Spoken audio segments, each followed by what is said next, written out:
A pioneering astronomer who helped find powerful evidence of dark matter has died. Vera Rubin was 88. Allan Rubin said Monday his mother died of natural causes Sunday.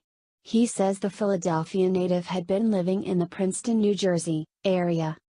Rubin found that galaxies don't quite rotate the way they were predicted, and that lends support to the theory that some other force is at work, namely dark matter. Likewise, for a galaxy, you would expect as you got further and further away, things are moving more and more slowly to stay in their orbits. But Zwicky didn't observe that. Neither did a young scientist named Vera Rubin 50 years later. She was observing the rotational curves of galaxies, similar to the Milky Way. Like Zwicky, her observations also seemed strange.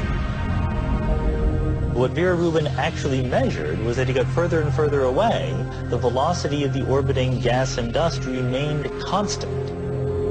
What Rubin observed was as if a city were a galaxy and every car on the road was a planet or star.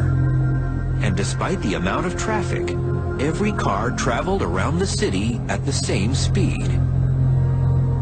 This same consistent rotational speed, despite the amount of stuff or traffic, was exactly what Rubin observed.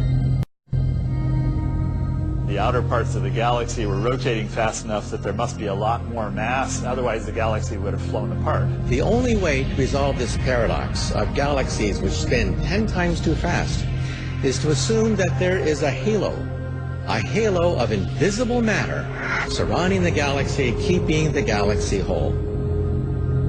Dark matter was present in the galaxies, and it had enough mass to keep the rotation speed constant.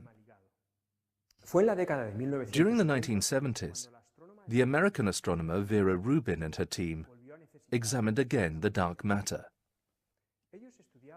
They were studying the spiral galaxies and the rotation speed of the stars around the galactic center. As in the solar system, where most of the mass is concentrated in the center, so too with the Sun in the spiral galaxies, where more or less the same happens. Most of the bright matter is concentrated in the center. Therefore, they expected the rotation speed of the stars around the galactic center to follow the same pattern of the planets rotating around the Sun. By analyzing different spiral galaxies, Vera Rubin realized that the stars rotating around the galactic center did not decrease in speed. The expected results were not the ones coming out from their observations. The stars kept a stubborn constant speed, spinning at a velocity that did not decrease with distance. This fact could only be explained by the presence of a halo of dark matter in the spiral galaxy. A halo of dark matter that has between 5 to 10 times the quantity of the observed bright matter.